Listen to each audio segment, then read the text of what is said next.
Carl J. Cox here, host of $4 Million Strategies. I'm here with Trey Taylor, author of A CEO Only Does Three Things.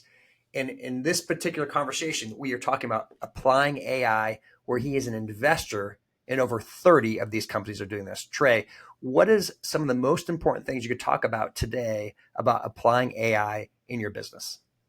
Yeah, Carl, I think AI obviously is the wave of the future. That's not intelligent for me to say because we hear that 50 times a day. But, it's the wave of the future because it is so linear in the rollout and exponential in the delivery of value. And what do I mean by that?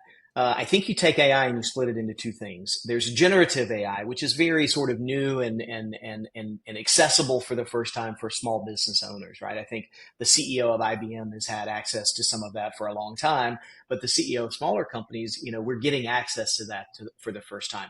And what is generative AI? It's the idea that software effectively can produce text and images and even sounds now in accordance with a prompt or a request. And so, I wrote a job offer, a employment contract, and a benefit offer plan last week while I was eating pizza for lunch and having ChatGPT do the work, and just kept telling it to, hey, do this better, do this better, do this better. That would have cost me probably about $1,000 if I had sent it to the attorney and said, come back to me with this. And it would have cost me about 2.5 hours of my own time, which I bill internally. So the ability to get very high quality work in a generative capacity, that's a great thing. Secondly, that I think people have to pay attention to, and to me, this is more of an 80-20, is the automation that can come from the use and the implementation of AI. So we have a massive corporate-wide project right now in my business to go through, document every single process, and then apply automation and AI tools to those processes. So we hired a business process outsourcing firm, a BPO firm, that came in and helped us do all that mapping. That took about 6 months. Now we're taking experts in AI to say, hey, what's the right tool for this? And so some of the stuff is so simple and so silly. We take a piece of paper with a piece of information on it and we hand input it into 4 to 5 to 6 different systems. It's the same piece of information.